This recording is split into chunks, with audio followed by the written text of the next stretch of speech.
Thanks so much, Kate. Thanks everybody for being here. We know that you are all really busy, and we just appreciate you making the time. So yeah, I see a couple of folks introducing themselves in the chat. We would welcome that if you want to just tell us, if you want, optionally, who you are, where you're from. We'd welcome that. My name is Lauren Lestermo Allen. I use she/her pronouns. I am an assistant professor at SUNY Empire State University. I'm also the assistant director of the Center for Autism Advocacy, Research, Education, and Supports, or CARES, along with the director, Dr. Noor Syed. And we are really honored to just be here with all of you tonight. And I'll go ahead and turn it over to Andrea to introduce herself as well. Hi, everybody. I'm Andrea Piazza, and I have been supporting students with disabilities since really 2005 when I started in elementary education and special education. But I've been working in higher ed since 2013, and currently I'm the assistant director for the Accessibility Resources and Services Office at SUNY Empire. Thanks, Andrea. And we're going to have time briefly to allow our fabulous panelists to introduce themselves as well. Just want to say, again, Kate and I, along with Andrea, are just really honored to have the opportunity to collaborate. So CARES, Empire State University, and Saratoga Springs Public Library are really just excited to be able to offer this transition webinar series so that we can all have some community with each other, learn about each other's perspectives, and hopefully for some of you who are either in college, considering college, etc. This will offer you some good information and insights and have the opportunity to meet other people. So with that, I'm going to go ahead and get started. Just want to highlight, this is a safe space. Language that I'll be using predominantly will be identity first language, just to be responsive to the emerging group consensus from some disability communities. And be here however you like, right? So if you want your camera on, feel free. If you want your camera off, if you want to speak, and share your perspectives through the chat or not at all, or by raising your hand, we welcome all of it. Again, we're just really appreciative that you're here. We want to highlight, just save the date if you want to whip out your phone right now and add the next dates to your calendar. We would love to see you again. So June 4th, 7:00 p.m. Eastern, and June 18th, 7 p.m. Eastern. The next two topics are academic success and then health and social emotional well-being. Kate, if you are able, if you wouldn't mind putting, actually everybody's registered, so you don't need to re-register. You'll get all the information if you've already registered for one of the events. You'll get the information for the series. If you're in the Saratoga Springs, New York area, we would welcome you to join us or spread the word to others you think might enjoy being in community with others. So the Teen Neurodiversity Club, our next meeting will be May 28th, 4:30 to 5:30. There's the registration link. Again, we'll put that in the chat. And then Monday, July 8th, 4:30 to 5:30. Again, if you want to access some of our resources, we will share all of this with you through email too, but if you want to use your phone to take a picture for the QR code, give you a moment to do that. That's going to take you to just the folder where all of our materials are saved. And we have materials for session 1 and session 2. I'll actually be adding some more materials for session 2 that kind of align to this topic. Andrea and I are going to cover just some basic information to kind of get this conversation started, kind of a little background information, and then we're going to move into our panel, which we're really excited for. So the whole conversation tonight is really going to kind of focus on topics that fall under this umbrella of advocacy. And so I'm not going to talk about it because our panelists are really going to go deep into like, what is advocacy and what does that look like and all those sorts of things. So we want you to start thinking about advocacy and what that means to you right now, and maybe what your hopes or your goals for that area are in the future. But you'll certainly have an opportunity to kind of consider the new perspectives you'll be hearing. disability disclosure within college and employment, right? But I think in a post K through 12 world looks a little bit different. And so as we're talking about all of these things, right, and people wanting to be open with their disability identity or people not wanting to be open with their disability identity, I think we just want to recognize that it's a personal choice. And while I think it seems like there's a lot of people maybe who don't identify as disabled, I think it should be just something that definitely happens in college. Like, you should go to college and then you automatically have to go tell everybody how you identify. And I think we just want to highlight here that it's a really personal choice. And so it may be the way that you want to proceed. It may not, the timing with who, right? So in thinking about this topic, we want to just offer some considerations, right? So starting to make a plan by considering, who do I want to disclose with, right? The Disability Services Office, maybe my faculty, my professors in my courses, my friends, romantic partner, my employer, or other people, right? And so you're thinking about who maybe I want to, and knowing that it's a nuanced choice. Just because I share my disability identity with somebody doesn't mean I have to share it with everybody. Although certainly, you're welcome to. Another guiding kind of consideration is just why, right? Like, do I want to do it so that I can access accommodations in college or in an employment setting? Do I want to do it in order to access services or a program? Do I want to do it to just promote understanding of who I am, right? And being able to be really open, right? And not to camouflage, not to mask, those sorts of things. So there's a lot of options, right? That could, and those will look different, obviously, for everybody. The next one's kind of what, right? What do I want to share? Do I want to just say that I have a disability? Do I want to share my specific, disability or disabilities? Do I want to just share like supports that I want, in this class?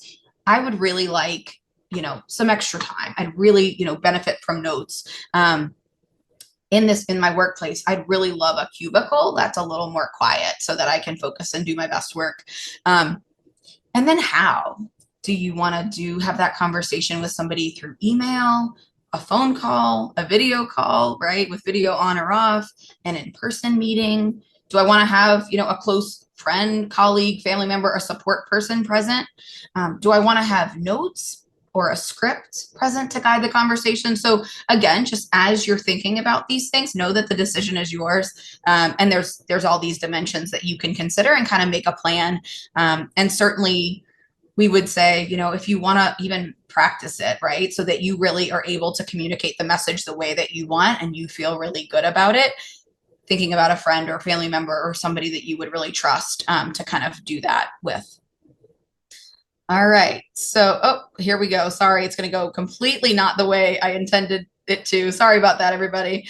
That was my attempt at animation. So we wanted to just start with the process. So in blue is the process for connecting with disability services to request accommodation. So you make that initial contact. That could be sending an email, calling them, going into their office, right? That can look a lot of ways.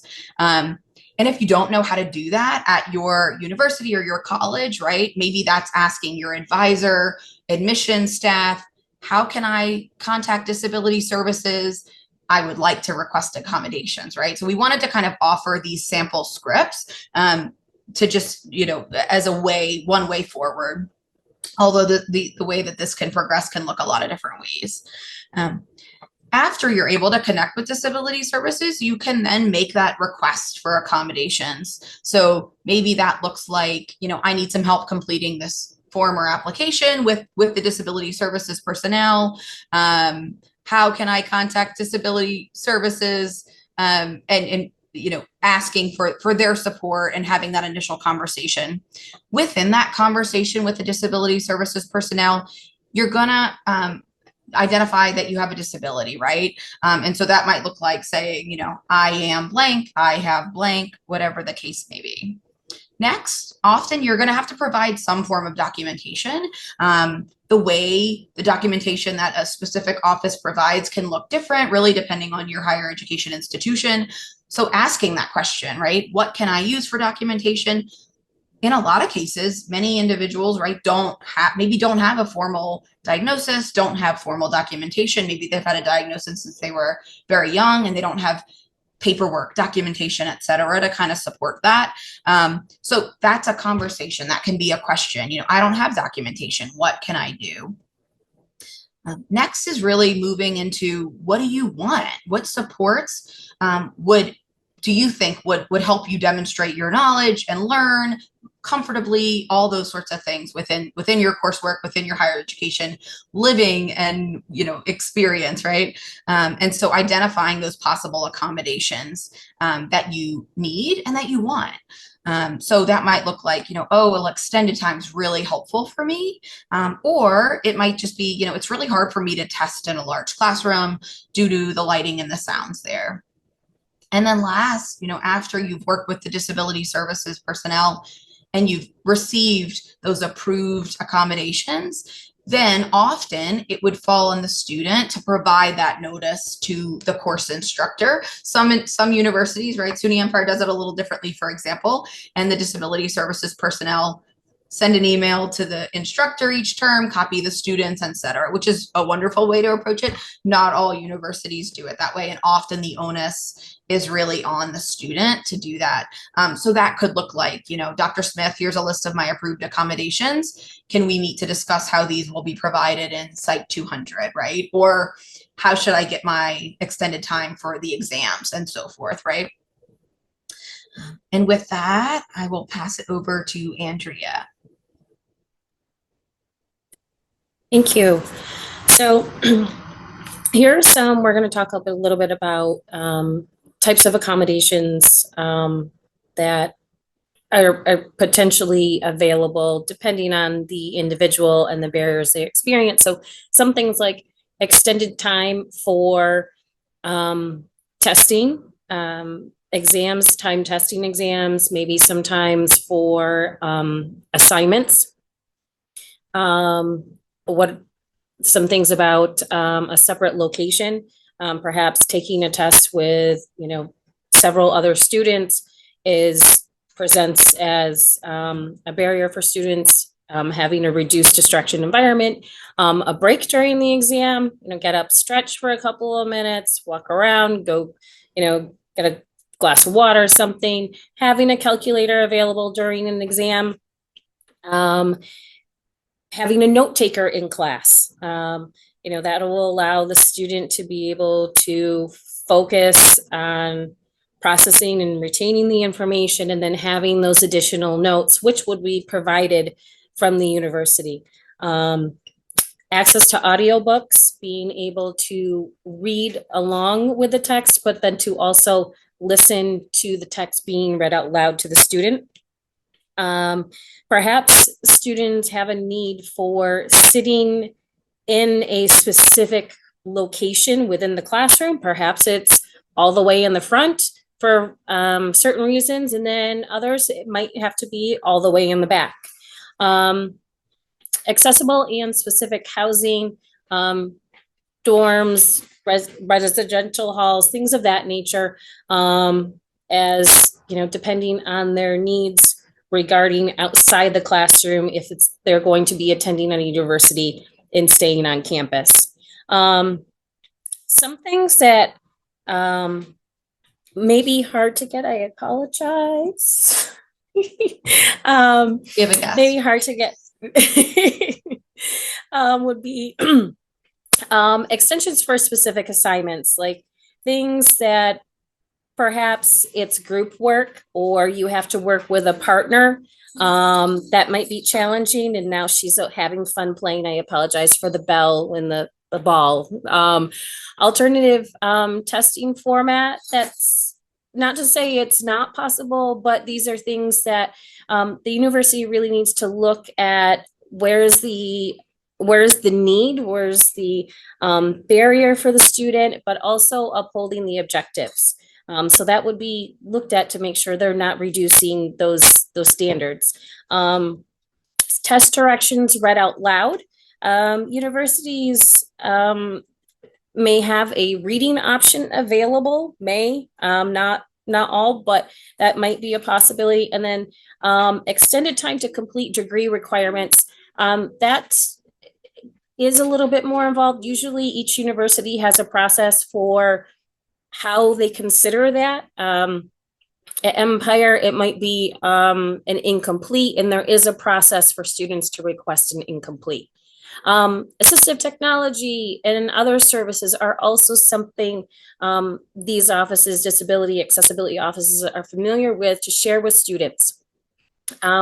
Perhaps that they have audio recordings available for the classes. So for whatever reason, the student may need to listen and review after the fact of having the class, be able to go back to that information. Text to speech and speech to text is very common and available for free out on the web, but those are, that an office might help a student and guide a student to utilizing either one of those tools if they feel it might be helpful. Also, sometimes offices will have regular meetings with students to, check in with them about how is it going utilizing the accommodations in their classes. It's a point to inquire if do they need connection to any other resources, or how could they be of further assistance.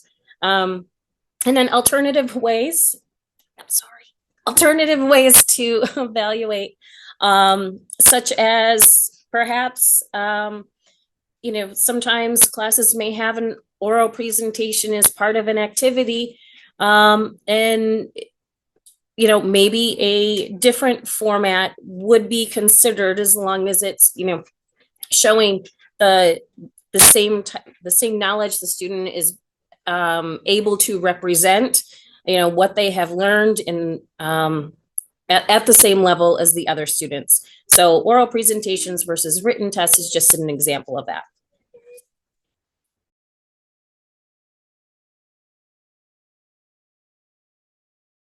I think you're muted, Andrew. Yes. Okay. Thank you.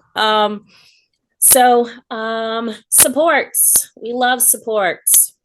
There are many, many supports that students can reach out to. And you need to, in college, at universities, you need to initiate, you need to reach out. Writing support won't come looking for you, but they are wonderful. We have tutoring.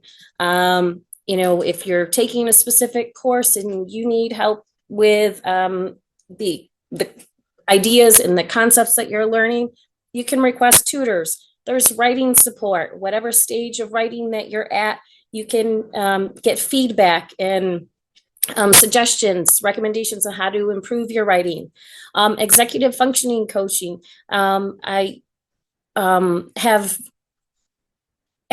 connected several students regarding time management, organizational skills. Is that sometimes it can be a big barrier for students, and there is support for that. Also, universities tend to have some sort of connection to mental health services, therapy. I know some universities even have, right on campus. They might have an office on campus. Others might be more in a virtual sense.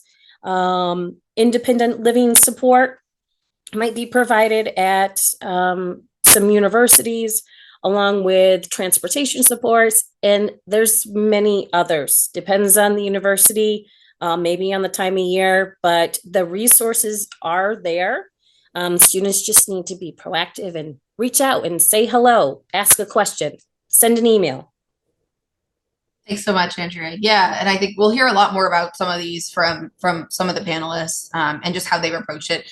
We wanted to share, this is a resource that's linked in our resource folder, but the Self-Advocacy Hub through the Organization for Autism Research has 3 different kind of pieces. So one covers deciding whether to disclose, the second covers obtaining accommodations, and then the third and really important one is, so you have these accommodations. It doesn't mean that people always provide them, right? As they are expected to. And so often again, that responsibility falls back on the student to advocate again, and kind of problem solve when their advocacy isn't working, for example. So that's another resource that you can access. All right, with that, we're going to shift into our panel. I will stop sharing.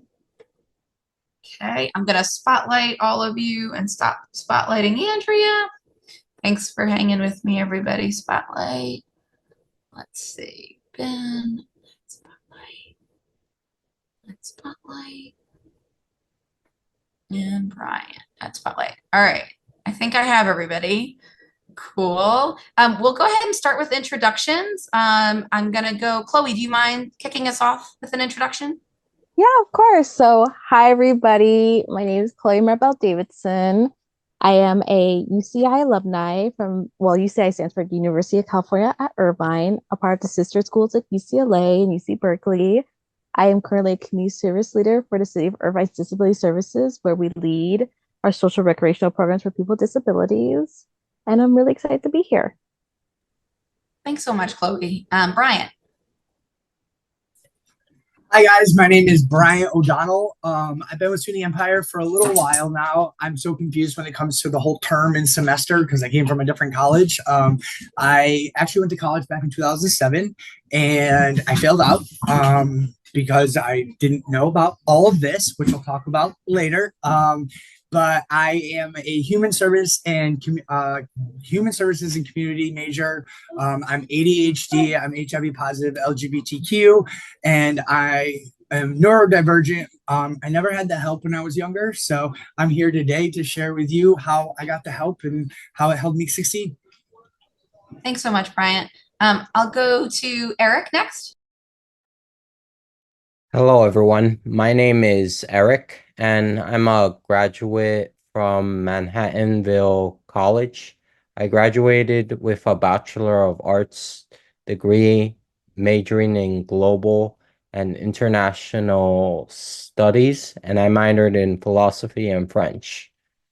I'm looking forward to sharing my experiences with advocacy in college today. Thanks so much, Eric. And Ben. Yeah, thank you. Thank you for joining us tonight. My name is Ben Van Hook. I'm an autistic master's student pursuing a degree in public policy at George Mason University with an emphasis in education policy. I have extensive disability advocacy experience, having spoken at the United Nations, the Global ADHD Summit, and at several colleges around the United States, from Stanford University to Johns Hopkins University. From topics ranging from education reform to disability policy to employment, transition, and intersectionality. I also do a lot of research and I'm currently a voting member at the American Psychological Association's Division 33, which encompasses autism and intellectual disabilities. And I've worked on several research projects in the past year with UCLA Riverside, UMass Boston, and Rutgers University. Thank you for joining us. Thank you so much, Ben. All right, and then with that, I'm going to shift into the first question. I'm going to try to do a good job of putting the question in the chat, and then also the order of the folks that will be responding to the question. So put that in now. Our first question that we would love to hear more about is, what does advocacy mean to you in your college experience? So we'll start with Eric.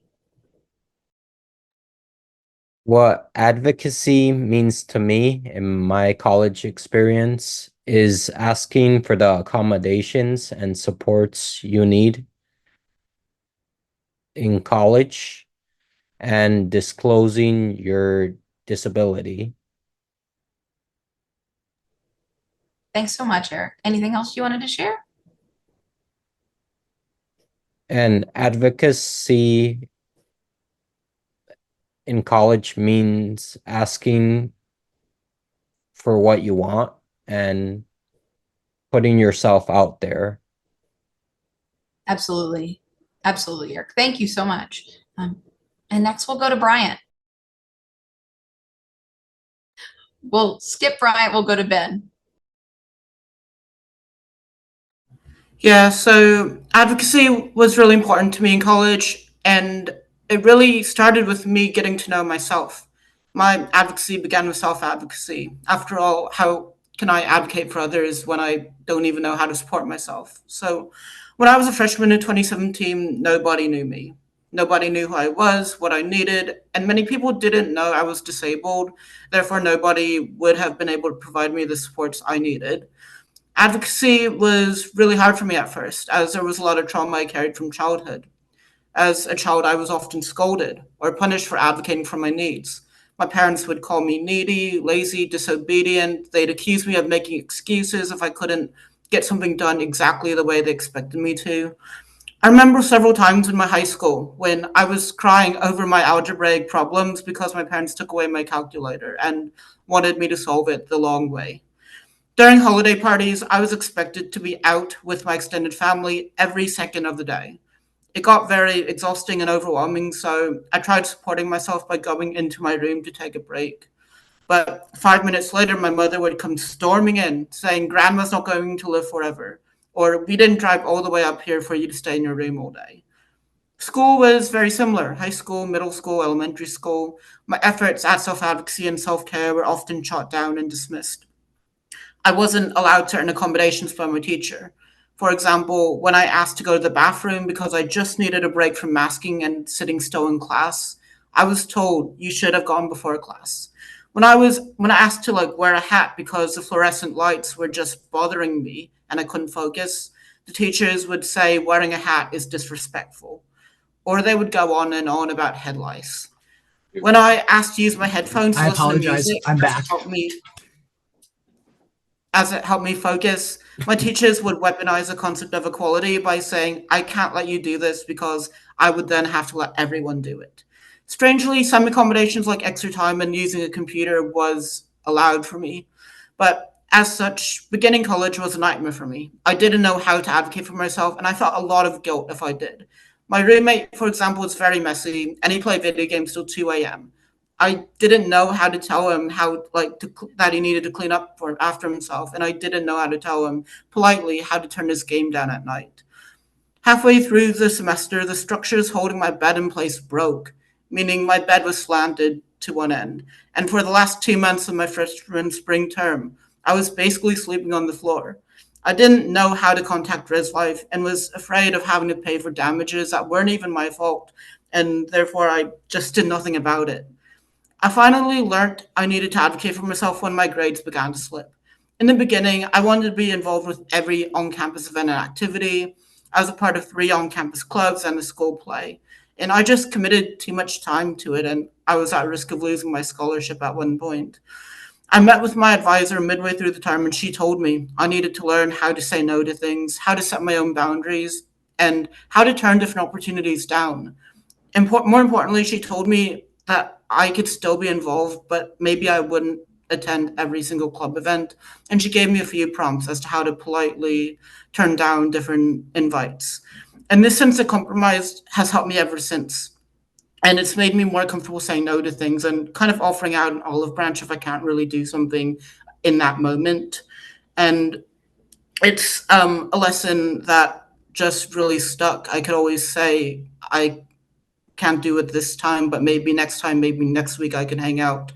And in fact, this past weekend, my mother asked me like if I could just come for dinner. I told her that I was too exhausted, but maybe Memorial Day weekend I can come over. So I'm using these lessons in self-advocacy to this day. Thank you so much, Ben. Thanks for your openness, about your own experiences and your family, the interactions you've had with your family. You really highlight how even when you're advocating in a variety of situations, the conversation partner, the person who you would ideally like to be kind of responsive to that advocacy, sometimes isn't, right? And then like, how do you move forward? So that's a really important, I think, piece of advocacy, like when it doesn't work or when it breaks down. So thanks for highlighting that. And then we'll close out this question with Bryant. Yeah, so Bryant, what does advocacy mean to you in your college experience? Hi guys, sorry about the interruption earlier. I apologize. That happens with my ADHD, and I'm doing 2 things at once. I'm surprised I'm actually handling it, to be honest. I'm doing really well. So advocacy to me really means that I'm speaking up for myself, For so long, I never did. And for me, it means having a voice for the things that other people maybe can't always stand up for or never stood up for. I, for one, hid in fear. And it was a really long, I mean, I said I went to college in 2007. So when I went to college in 2007, I still had not a clue. I mean, I was diagnosed ADHD. My parents didn't like give me medication. They didn't put me in special classes back then. There wasn't a lot of extra people to help, so I didn't really know how to organize, how to do things. So through advocacy, when it comes to me, it means that I'm standing up for myself because I feel that I deserve, and if there's people like me out there, they deserve also help to get a degree or even a master's, even if I have a different ability. So for advocating for that's what advocacy means for me, because it's really important that you advocate for yourself, but when you know that you have others like you. So there's a lot to advocacy. There's many different things, but for me, I advocate for LGBTQ, for my mental health, my ADHD, and my neurodiversity. So yes. Thanks so much, Brian. And thanks for, highlighting again, I think the importance that intersectionality, right? All the different identities that kind of we all carry, and the different advocacies that's required kind of within those. Thanks so much. All right, I'm going to put the next question. And some of these I might not ask everybody, just so we can sort of stay on time and then have time at the end for questions. So Eric, can you share a time where you advocated for yourself or your community on campus, and what challenges did you have to navigate within that process? A time where I advocated for myself in college was disclosing my disability and asking for extra time on tests. There weren't really any challenges, I would say, with disclosing my disability. It was very simple. The staff were very nice and friendly. Eric, that's awesome. Thank you for sharing that. It's really nice to hear that you had such a positive experience, and it sounds like the personnel that you were really working closely with in that disability services office had that relationship with them. They made you feel comfortable, and I think that just highlights how important that having that kind of that trust and that openness in that interaction is. So thanks for sharing that, Eric. All right, I'm gonna do the next one. I think this is a really great question. We're gonna do, putting it in the chat now. What were some of the resources, services, and supports that helped you become a better advocate? And I'm gonna go to Chloe for this one first. So I guess in my experience as an undergrad, I first have to understand that I'm like an intersectional, disabled, neurodivergent woman. I'm low income. I live in a multi-generational house. I'm first generation. There's a lot of things I need to consider when it comes to the supports and accommodations that I need. Because of course I got my accommodation office, but they can't just cover everything when it comes to, financial support, when it comes to mental health services, or just generally building a community on campus, because we don't even have our own disability cultural center. I don't know if your campus has a disability cultural center, but lucky you. So things that supported me was luckily, I don't know if all campuses have this, but it was called our SOAR Center, our Student Outreach and Retention Center, which advocates on student voices, making sure that our voices are involved when it comes to community issues, campus issues, and things that affect us, as the next generation of scholars and professionals. So I'm glad that the center not just only gave me a space to realize my intersectionality, but provides food to students. It was a launch, I think it was like the pre-launch of our food pantry at UC Irvine, as well as free Scantrons and test materials. And for those 2 last years of my undergraduate, I was a peer advisor, a Pathfinder peer educator. So I got to understand my own advocacy skills outside of like just general accommodations when it comes to my thoughts of being a disabled woman on campus, and sharing that with my peers as other Pathfinders and the students I was advising. And another thing is going to your office hours. Professors are not scary, like they're paid to be there at a scheduled time to offer help to you. And like they've been some of my best friends like after graduation, and they've supported me in my own life. They've given me books, the books I need for my own academic journeys, as well as like one of them gave me like ant repellent when I moved into my first apartment. So you could build genuine and meaningful connections when you go to office hours. Thanks so much, Chloe. Oh, I love that. It sounds like you again really develop those relationships with the people, the sources of support and help and information kind of at your university. I love that they shared ant repellent with you. I'm dealing with ants in my house right now, so that I empathize with that. Thanks again. And then I see Ben's comment in the chat. I loved office hours. They can also help you get to know the professor better and them know you, and they can provide great references. Such a good point, Ben, and making those connections and helping with networking, right? For whether it's additional education or employment opportunities. Yeah, really important. Awesome. And then with that, we're going to shift to our next question, and Ben's going to respond to this one. So people without disabilities may not understand why disability disclosure can be really personal. Can you share how you might choose or not choose to disclose your disability or your support needs? Yeah, disability disclosure is personal, and some people might choose not to disclose, and that's okay. It can be really scary because of the stigma, because of the stereotypes surrounding it. Um, as for my own journey, some disabilities I have chosen to disclose, whereas others I haven't. I'm very open about my autism and ADHD because I believe it's important those I'm working with know who I am, know how being autistic affects the way I process things, and they know like the supports I need to do my best work and in what conditions I can do my best work in. If someone doesn't really know who I am or what I need, they might not be able to support me or help me, which is why I'm open about my neurodivergencies. And it's also something I'm not ashamed of. It's something that I've embraced. It's my lived experience, my lived reality. So it's something that I've grown to accept and embrace and love. But when it comes to physical disabilities I've usually kept them hidden because I'm afraid of judgment, and I'm also afraid of people blaming me by saying things like, if you wouldn't have eaten so much, or if you would have exercised more, this wouldn't have happened. I was recently diagnosed with a potentially life-shortening and life-threatening disability to my physical health, but I've been very secretive about it because I am afraid of that rejection and the lectures and the stigma. It's something I hadn't really even told my parents yet because I'm afraid of how they might react. What kind of distinguishes my reaction towards my physical disability versus my neurocognitive disability is, I think, the aspect of control, in that I'm more comfortable speaking about my autism and ADHD because it's something that I didn't really put upon myself and something I had no control over because it's largely genetic.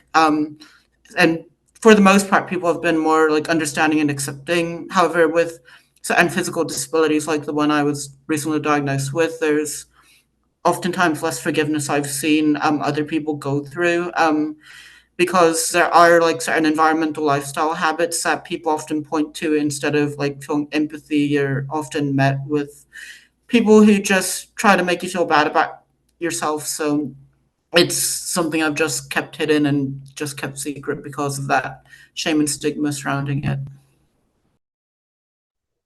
Thank you, Ben. Thanks, as always, for your openness with this group and kind of, trusting us with your information. And I think what you shared really highlights, again, just within one person, right? Like I'm comfortable sharing this, but not that. And for these reasons, right? And so much of it tends to go back to, as you highlighted, right? Stigma and biases and people making assumptions, right? About you that may not be true. So it just highlights, right? The need for us all to continue to advocate and work on behalf of more inclusive spaces and those sorts of things. So thank you so much, Ben. All right, I'm going to go to the next question. this is a really, I think, a big one, right? I know we have folks from kind of all, ages and walks of life. So it's tailored. We ask for high school students, but certainly for anybody, right? What would you recommend to anybody to expand their advocacy skills in the context of college, employment, but really just anywhere? And I'll start with you, Bryant. All right. So I would have to say that what would I recommend? Wait, hold on. Is that the question right there? The current high school student to expand? Okay, just making sure. I saw something else jump down below and I can't read two big paragraphs. All right. So I would totally recommend student success, accommodations, and accessibilities. For me, I had to take initiative myself and I had to speak for myself because I was falling behind in my classes. I struggled with comprehension and reading. So if I didn't speak out for myself for that, then I wouldn't be able to get the accepting help that has been offered. For example, note taking. And when I just started, I get extra time for writing and for taking tests and stuff, because sometimes for me, I have to read a question 3 or 4 times before my brain can process that. So asking for those have been a huge help for me, but I have to my mentors, which you have a mentor, you have a success coordinator, and then you have a whole bunch of accessibility helpers. Using those services, tutoring opportunities. I'm horrible with grammar. It's not that I don't comprehend it and I don't understand it, because I know what a comma is. There's a disconnect for me when it comes to putting it on paper. I can say it, speak it, do it, but if you ask me to say and type everything I just said to you, it would have the worst punctual grammar. But working with a tutor and accessibility, I don't call it really a disability. I call it a different ability, because I use different parts of my brain of creativity that other people can't. So if I take those support for my degree, there's even specific webinars and online resources that you can take that help you with like your rational essay, which was completely new to me coming here, and your degree plan. For somebody who's like, I want like a structured path, you have to create your own structure. But there's support out there. When I first started, I did it myself, and oh my God, it was so bad. I had no idea what I was doing. But then now I'm working with somebody and it's turning the ball and it's making it so much easier. But that's because I used CARES and everything else that is offered.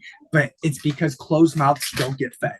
And I learned that because I lived in fear my whole entire life of not being able to accept this. And I'm 35 years old. Okay, so I'm 35, and it's embarrassing to say that I can't type English, and like I'm born in America, and English is our #1 language. But that's who I am. But I have these sources, so I can get a degree and I can learn, and it's been helping me. So, yes, that's what I have. Thank you, Brian. Thanks so much for your openness and your vulnerability, right? And I think we all have, exactly. I love what Ben just shared. It's not embarrassing, it's human, right? We all have our strengths. Yeah, exactly, right? Everybody's got different ways of feeling really, showing their knowledge and their proficiency in different areas, and it looks different. I love that. It sounded like the really major message that you were saying is like, find your people, right? Like find the people who you trust to support you in whatever area. So yeah, I love that. That's great advice. I'm gonna go to Chloe next. So something I recommend to high schoolers going to college is that talk to your special ed, team. It's about was it transporting your IEP and other documentation to your accommodation office before you start your first quarter, your semester, your term. Out of all the things I could say about special education, all the negative things, that was one of the most positive things that helped me to have a clear state of mind going into that first quarter, because we have a quarter system in most of UCs except for UC Berkeley. And something I also advised was look for your disability cultural centers, because I know disability accommodations centers only provide accommodations, but you should learn more about yourself and the history, your community, disability history, or a student-based club based on disability or campus community. But if there isn't, that's an opportunity to start one. I love that, Chloe. Yeah. And I just jotted in the chat, right? Like such great advice to start thinking, don't wait till college if you can, right? Like start practicing and building all those skills that you'll then have to use to get the things that you may want and in college, and do it while you have, that really large support team that people tend to have more so in a K through 12 setting. And then the other piece I just love that you highlighted is, the cultural, the diversity culture center, but also just that speaks so much to just like, again, community belonging, like finding your place and people that align with you in some, whether identity or interest or something. I think that's just such great advice. I know we'll talk a lot more about that in our next, or in our session 4, but I love that advice. Thank you, Chloe. And then I believe I am going to Ben next. Yeah, so one of the most important things that helped me was talking with my parents and caregivers as to their experiences in college and things they want me to maybe look out for, things they're a bit worried about, things they think I might do really well in, and provide tangible steps as to how I can achieve independence. Maybe this comes with like cleaning the bathroom once or twice a month, and we kind of build upon that. Maybe this comes with going to the store, buying my own groceries for the first time, and kind of life independent skills. Because a lot of times in high school, we're just taught how to study. We're just taught academics, and we don't really know what to expect going into college. And when we go into college, all we know how to do is study, and then it's just the independence, the work-life balance, it's cleaning your apartment that kind of drags us down. And then at least for me, it led to burnout my first few terms, just not knowing how to balance everything out. So having conversations with caregivers and parents could really help in this situation. I also found being a part of a college transition program helped. I know sometimes those can be a bit expensive, but they really helped me when I went to Mercer University and was starting out, because I got to experience a college living experience for about 2 weeks, 3 weeks before before school started. So in that sense, I was able to live on campus. I was able to learn my way around, so I didn't get lost the first day. I also knew about the different services, where to find them, what they did.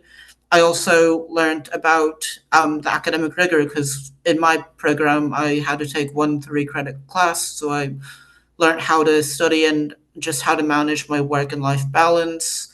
I was also able to connect with some of my peers before the semester began, which helped me because I could just make friends and know who my allies were on campus before the term started, which really helped me kind of settle in. Because move-in week and the first week of college can be really chaotic if you're not settled in yet. So I think college, the college transition program could be a really good way to go when it comes to all of that. And at the same time, you're also practicing independent living skills, because you're away from your parents for probably the first time. You're in a group of probably teenagers, who are most likely going to be going to school with you, and you're on your own for the most part. You do have a few adults or chaperones. You do have a few people guiding the program, but for the most part, you're just living with a roommate and you're getting the full authentic experience. So I think it's a really good way to start out, see if college is right for you, evaluate where your strengths are, where you might need support in when it comes to going to college full time, and then kind of settling in at the school. So I think these transition programs can be very beneficial. Thanks so much, Ben. I think, and you highlighted such along with considering, the transition support programs, you just highlighted how critical it is to not just think about the school aspects, right? The more traditional, what help might I need in class, but it's also thinking about all the new domains of life that I may be now responsible for that perhaps I wasn't, or I was to a lesser degree, right? My home, my meals, my safety, my health, right? And again, we'll talk about more of those next week or in a few sessions, but But yeah, thanks so much for that, Ben. And I think we're like somewhat on time. We're going to do one more quick question, and then we're going to open up to audience questions. So please, we would love if you would just start thinking of some questions that you have for the group. Feel free to drop them in the chat. Chloe, I want to thank you sincerely for helping to draft the questions for the panel today. And this next question is all Chloe, and it's an awesome one. It's a really fun question. So are there disability content creators or professionals that inspired your advocacy? And let's actually go to you first, Chloe, if that's okay. Yes, I'll be really quick. I love shouting out disabled women because in the space that I've been growing up, it was predominantly a lot of men, or like I can't really bond with the disability woman BIPOC experience. So I really want to shout out Sarah Ann Rapp. I'll spell it in the chat, but she's an autistic Latina queer woman on Instagram, and she has a TikTok. Love her content, super informational, super like I just love how she likes makeup, and she also does a lot of great advocacy work with other current issues and in the world of neurodiversity. And then Wandering in the Forest, which is Nicole's page on TikTok, who is autistic. Her special interest is bugs, if you are interested in that or not. But like I said, giving a bigger scope of like moderate needs in her day-to-day life, what a good day looks like, what a bad day looks like. So I just love both these women, and I hope to meet them one day in my own life to tell them thank you. Thank you, Chloe. We have no doubt that you will connect with them. And just to kind of a follow up, like, what's the significance of like seeing and hearing from those content creators in your life? To me, I just feel like I'm not alone. I feel like they know more resources probably that I haven't seen, or different ways of thinking about a similar perspective about navigating the world that we're both in. Just new ideas about, how to be my best self and advocate for myself. Or if something's not working in my daily life, who else can I look to that's doing something different so I can incorporate that into my advocacy?